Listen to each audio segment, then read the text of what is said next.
akkam jirtu nageenyi koo bakka jirtanitti isin haa ga'u ilmaan Oromoo addunyaa guutuu irra jirtan jecha ani Abdiisaa Bancaa Jaarraati yookiin immoo gaggeessaa Oromoo ICT'ti.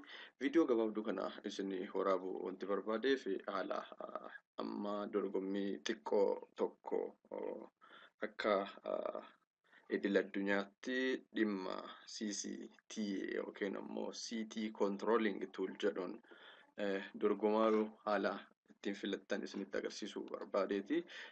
Dorgommiin kun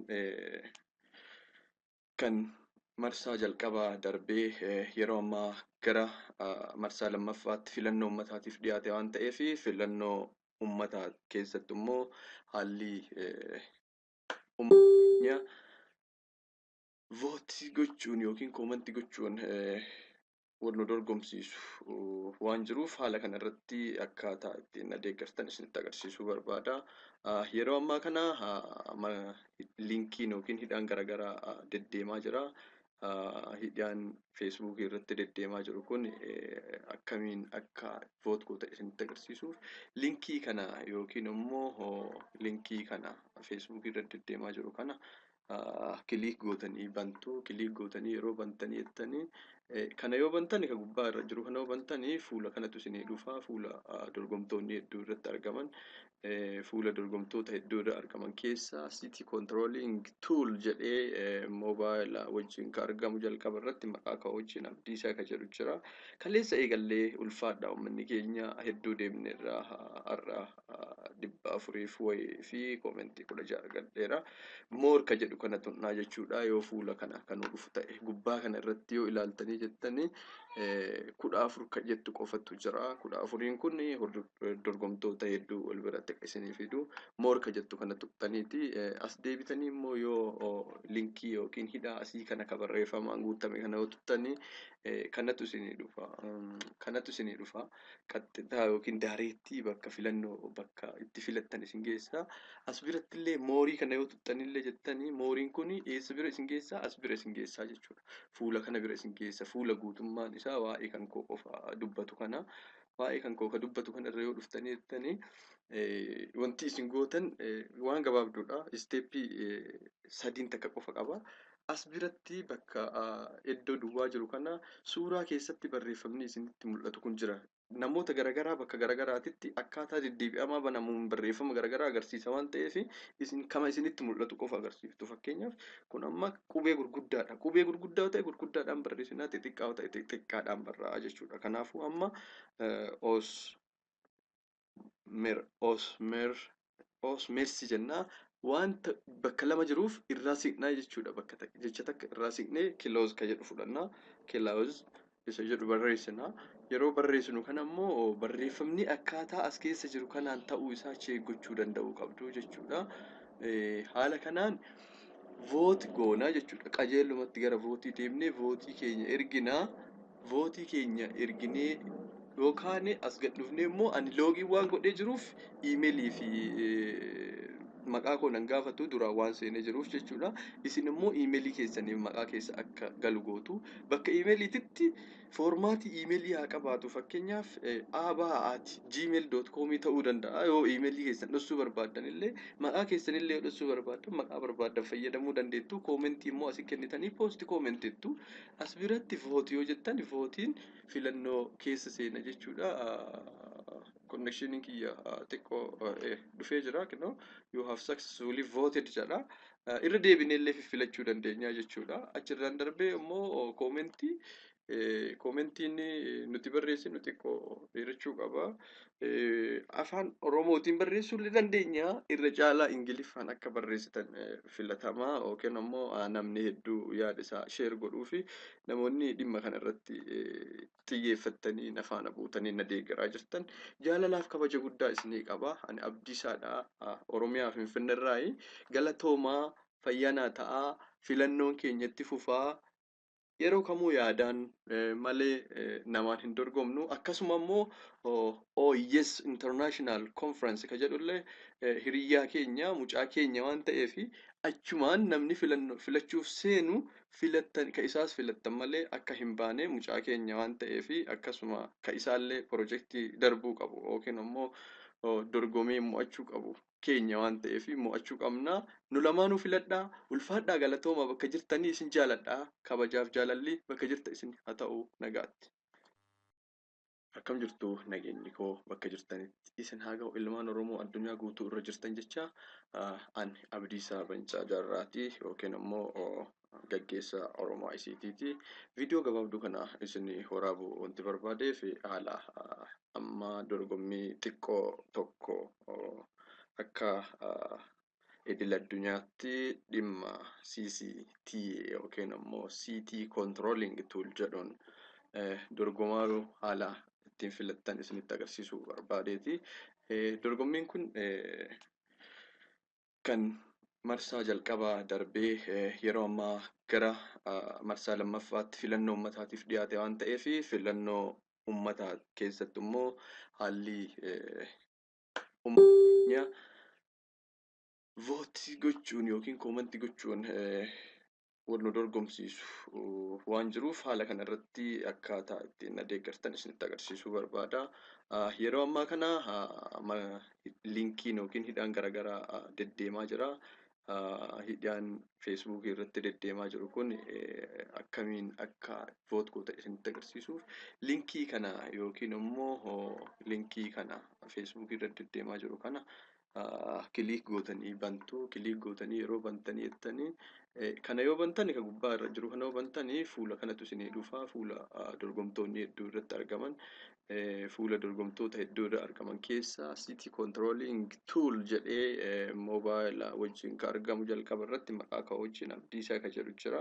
Kaleessa eegallee ulfaadhaa uummanni keenya hedduu deemne irraa har'a 400 wayii fi koomentii 16 argadheera. Moor kan jedhu kana tunnaa jechuudha. Yoo fuula kana kan dhufu ta'e gubbaa kana irratti yoo ilaaltanii jettanii 14 kan jettu qofatu jira. 14 kun dorgomtoota hedduu wal biratti akka isinii fidu. Moor kan jettu kana tuqxaniiti. As deebitanii immoo yoo linkii yookiin hidhaa asii kana kan barreeffamaan guutame kana yoo tuqxanii kanatu isinii dhufa. Kanatu isinii dhufa. Qaxxitaa yookiin daareettii bakka filannoo bakka itti filattan isin geessa. As biratti illee moorii kana yoo tuqxanillee jettanii mooriin kun eessa bira isin geessaa? As bira isin geessaa jechuudha. Fuula kana bira isin geessa. Fuula guutummaan isaa waa'ee kan koo qofa dubbatu kana. Waa'ee kan koo kan dubbatu kana irra yoo dhuftanii jettanii wanti isin gootan waan gabaabduudha. Isteeppii 3 takka qofa qaba. As biratti bakka iddoo duwwaa jiru kana suuraa keessatti barreeffamni isinitti mul'atu kun jira. Namoota garaagaraa bakka garaagaraatitti akkaataa deddeebi'amaa banamuun barreeffama garaagaraa agarsiisa waan ta'eef isin kama isinitti mul'atu qofa agarsiiftu. Fakkeenyaaf kun amma qubee gurguddaadha. Qubee gurguddaa ta'e gurguddaadhaan barreessinaa xixiqqaa ta'e xixiqqaadhaan barraa jechuudha. Kanaafuu amma osmersi jennaa wanta bakka lama jiruuf irraa siqnaa jechuudha. Bakka jecha takka irraa siqnee kilooz kan jedhu fudhannaa. Kilooz isa jedhu barreessinaa. Yeroo barreessinu kana immoo barreeffamni akkaataa as keessa jiru kanaan ta'uu isaa gochuu danda'uu qabdu jechuudha. Haala kanaan voot goonaa jechuudha. Qajeelumatti gara vootii deemnee vootii keenya erginaa. Vootii keenya erginee yookaan as gad dhufnee immoo ani loogii waan godhee jiruuf iimeelii fi maqaa koo nan gaafatu duraan waan seenee jiruuf jechuudha. Isin immoo iimeelii keessaniif maqaa keessa akka galu gootu. Bakka iimeeliititti foormaatii iimeelii haa qabaatu. Fakkeenyaaf gmail.com ta'uu danda'a. Yoo iimeelii keessan dhoksuu barbaaddan illee maqaa keessanillee yoo dhoksuu barbaaddan maqaa barbaaddan fayyadamuu dandeettu. Koomentii immoo asii kennitanii poosti koomenteettu. As biratti vootii yoo jettan vootiin filannoo keessa seena jechuudha. Connectioning kiyya xiqqoo dhufee jira. You have successfully voted jedha. Irra deebinee illee filachuu dandeenya jechuudha. Achirraan darbee immoo koomentiin nuti barreessinu xiqqoo dheerachuu qaba. Afaan Oromootiin barreessuu illee dandeenya. Irra caalaa Ingiliffaan akka barreessitan filatamaa yookiin immoo namni hedduu yaada isaa sheer godhuu fi namoonni dhimma kana irratti xiyyeeffatanii na faana buutanii na deeggaraa jirtan jaalalaaf kabaja guddaa isinii qaba. Ani Abdiisaadha. Oromiyaa Finfinneerraayi. Galatoomaa fayyaa naa ta'aa. Filannoon keenyatti fufaa. yeroo kamuu yaadaan malee namaan hin dorgomnu. Akkasuma immoo OYS International Conference ka jedhullee hiriyyaa keenya mucaa keenya waan ta'eef achumaan namni filachuuf seenu ka isaas filattan malee akka hin baane mucaa keenya waan ta'eef akkasuma ka isaallee pirojektii darbuu qabu yookiin immoo dorgomee mo'achuu qabu keenya waan ta'eef mo'achuu qabna. Nu lamaanuu filadhaa ulfaadhaa galatooma bakka jirtanii isin jaaladhaa kabajaaf jaalalli bakka jirta isin haa ta'u nagaatti. Akkam jirtu nageenyi koo bakka jirtanitti isin haa ga'u ilmaan Oromoo addunyaa guutuu irra jirtan jecha ani Abdiisaa Bancaa Jaarraati yookiin immoo gaggeessaa Oromoo ICT'ti. Viidiyoo gabaabduu kana isin waraabuu wanti barbaadeef haala amma dorgommii xiqqoo tokko akka idil addunyaatti dhimma CCT yookiin immoo CT Controlling Tool jedhuun dorgomaaru haala ittiin filattan isinitti agarsiisuu barbaadeeti. Dorgommiin kun kan marsaa jalqabaa darbee yeroo ammaa gara marsaa lammaffaatti filannoo uummataatiif dhiyaate waan ta'eef filannoo uummataa keessatti immoo haalli uummatni vootii gochuun yookiin koomantii gochuun wal nu dorgomsiisu waan jiruuf haala kanarratti akkaataa ittiin deeggartan isinitti agarsiisuu barbaada. Yeroo ammaa kana linkiin yookiin hidhaan garaagaraa deddeemaa jira.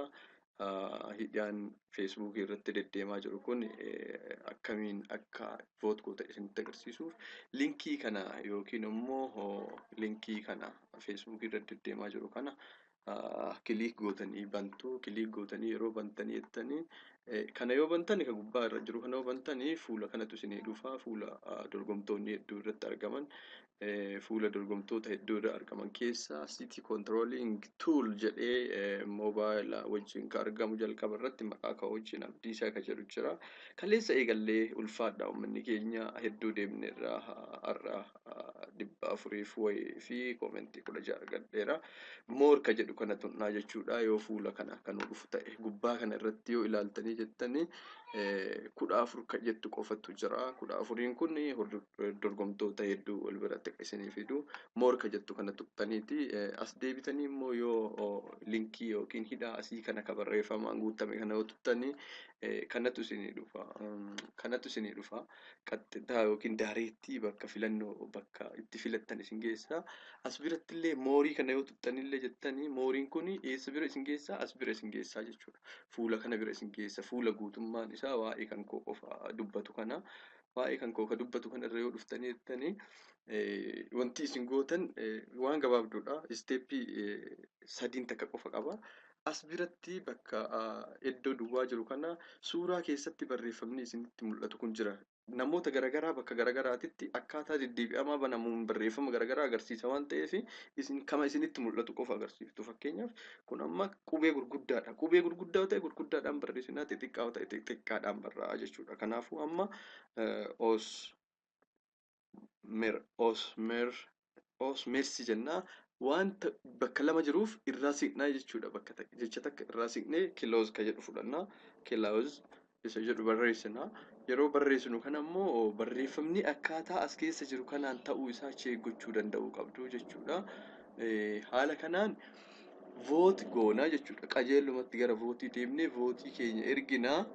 Vootii keenya erginee yookaan as gad dhufnee immoo ani loogii waan godhee jiruuf iimeelii fi maqaa koo nan gaafatu duraan waan seenee jiruuf jechuudha. Isin immoo iimeelii keessaniif maqaa keessa akka galu gootu. Bakka iimeeliititti foormaatii iimeelii haa qabaatu. Fakkeenyaaf abaa@gmail.com ta'uu danda'a. Yoo iimeelii keessan dhoksuu barbaaddan illee maqaa keessanillee yoo dhoksuu barbaaddan maqaa barbaaddan fayyadamuu dandeettu. Koomentii immoo asii kennitanii poosti koomenteettu.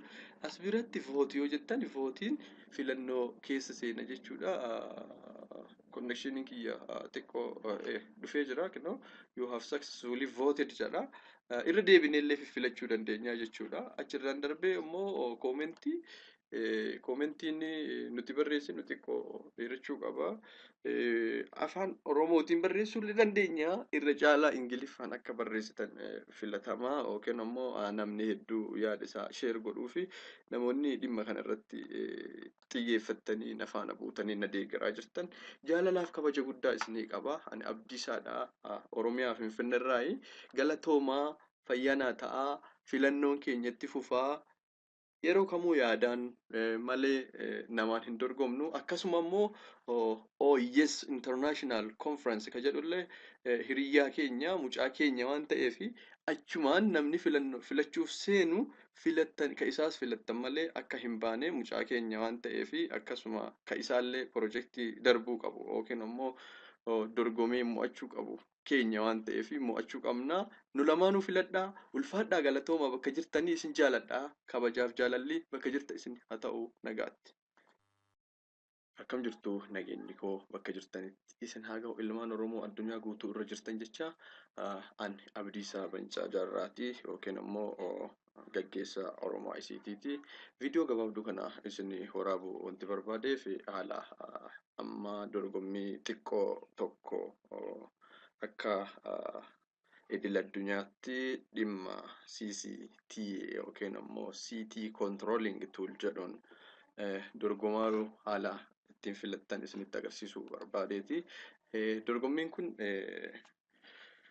kan marsaa jalqabaa darbee yeroo ammaa gara marsaa lammaffaatti filannoo uummataatiif dhiyaate waan ta'eef filannoo uummataa keessatti immoo haalli uummatni vootii gochuun yookiin koomentii gochuun wal nu dorgomsiisu waan jiruuf haala kanarratti akkaataa ittiin deeggartan isinitti agarsiisuu barbaada. Yeroo ammaa kana linkiin yookiin hidhaan garaagaraa deddeemaa jira. Hidhaan Facebook irratti deddeemaa jiru kun akkamiin akka voot gootan isinitti agarsiisuuf linkii kana yookiin immoo linkii kana Facebook irratti deddeemaa jiru kana kiliik gootanii bantu. Kiliik gootanii yeroo bantanii jettanii kana yoo bantanii kan gubbaa irra jiru kana yoo bantanii fuula kanatu isinii dhufa. Fuula dorgomtoonni hedduu irratti argaman. Fuula dorgomtoota hedduu irra argaman keessaa CT Controlling Tool jedhee moobaayila wajjin kan argamu jalqaba irratti maqaa kan wajjin Abdiisaa kan jedhu jira. Kaleessa eegallee ulfaadhaa uummanni keenya hedduu deemne irraa har'a 400 wayii fi koomentii 16 argadheera. Moor kan jedhu kana tunnaa jechuudha yoo fuula kana kan dhufu ta'e gubbaa kana irratti yoo ilaaltanii jettanii 14 kan jettu qofatu jira. 14 kun dorgomtoota hedduu wal biratti isinii fidu. Moor kan jettu kana tuqxaniiti as deebitanii immoo yoo linkii yookiin hidhaa asii kana kan barreeffamaan guutame kana yoo tuqxanii kanatu isinii dhufa. Kanatu isinii dhufa. Qaxxitaa yookiin daareettii bakka filannoo bakka itti filattan isin geessa. As biratti illee moorii kana yoo tuqxanillee jettanii mooriin kun eessa bira isin geessaa? As bira isin geessaa jechuudha. Fuula kana bira isin geessa. Fuula guutummaan isaa waa'ee kan koo qofa dubbatu kana. Waa'ee kan koo dubbatu kanarra yoo dhuftanii jettanii wanti isin gootan waan gabaabduudha. Isteeppii 3 takka qofa qaba. As biratti bakka iddoo duwwaa jiru kana suuraa keessatti barreeffamni isinitti mul'atu kun jira. Namoota garaagaraa bakka garaagaraatitti akkaataa deddeebi'amaa banamuun barreeffama garaagaraa agarsiisa waan ta'eef isin kama isinitti mul'atu qofa agarsiiftu. Fakkeenyaaf kun amma qubee gurguddaadha. Qubee gurguddaa ta'e gurguddaadhaan barreessinaa xixiqqaa ta'e xixiqqaadhaan barraa'a jechuudha. Kanaafuu amma osmersi jennaa wanta bakka lama jiruuf irraa siqnaa jechuudha. Bakka jecha takka irraa siqnee kilooz kan jedhu fudhannaa. Kilooz isa jedhu barreessinaa. Yeroo barreessinu kana immoo barreeffamni akkaataa as keessa jiru kanaan ta'uu isaa gochuu danda'uu qabdu jechuudha. Haala kanaan voot goonaa jechuudha. Qajeelumatti gara vootii deemnee vootii keenya erginaa. Vootii keenya erginee yookaan as gad dhufnee immoo ani loogii waan godhee jiruuf iimeelii fi maqaa koo nan gaafatu duraan waan seenee jiruuf jechuudha.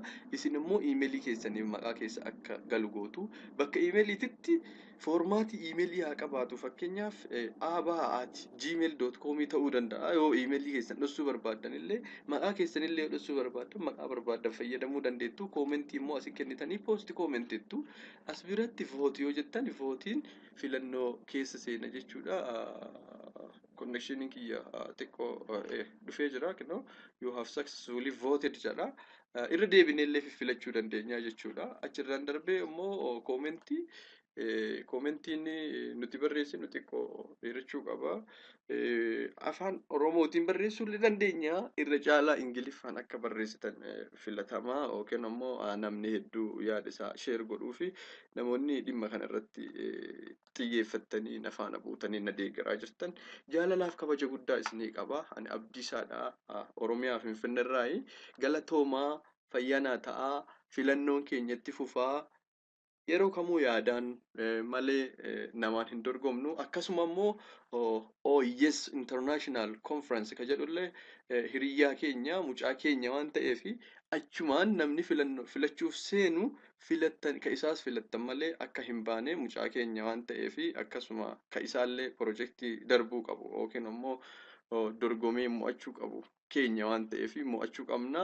Nu lamaanuu filadhaa. Ulfaadhaa galatooma bakka jirtanii isin jaaladhaa. Kabajaaf jaalalli bakka jirta isin haa ta'u nagaatti.